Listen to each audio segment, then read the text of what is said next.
देखिए, शशि थरूर जो कांग्रेस पार्टी के सांसद हैं, पहले मंत्री भी थे मनमोहन सिंह जी की सरकार में।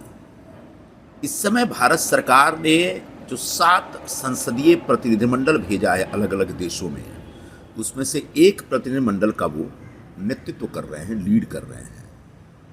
पनामा में और अलग अलग जगहों पे जाके, यूएस में थे अभी वो, और अलग अलग जगहों पे जा कर के, गुयाना में थे, वो पाकिस्तान को बेनकाब कर रहे हैं। यही उद्देश्य था। दुर्भाग्यपूर्ण बात यह है कि यहां हिंदुस्तान में कांग्रेस के लोग मिलकर उनको बेनकाब कर रहे हैं। कांग्रेस के लोग कब समझेंगे कि जब राष्ट्रीय मुद्दे होते हैं तो हमको दलगत राजनीति से ऊपर उठ जाना चाहिए।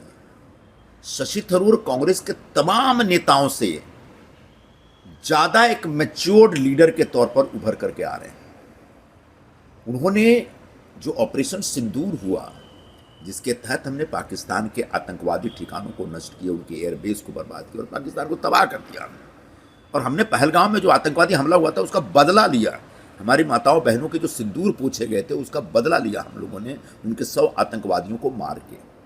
अब ये पूरा विषय दुनिया के अलग अलग मंचों पे जाकर के हमारे देश के जो सांसद हैं और सांसदों का जो एक दल है वो एक्सप्लेन कर रहा है, और पूरी दुनिया में भारत के हित में, भारत के हक में, भारत के सपोर्ट में लोगों को मोबिलाइज कर रहा है।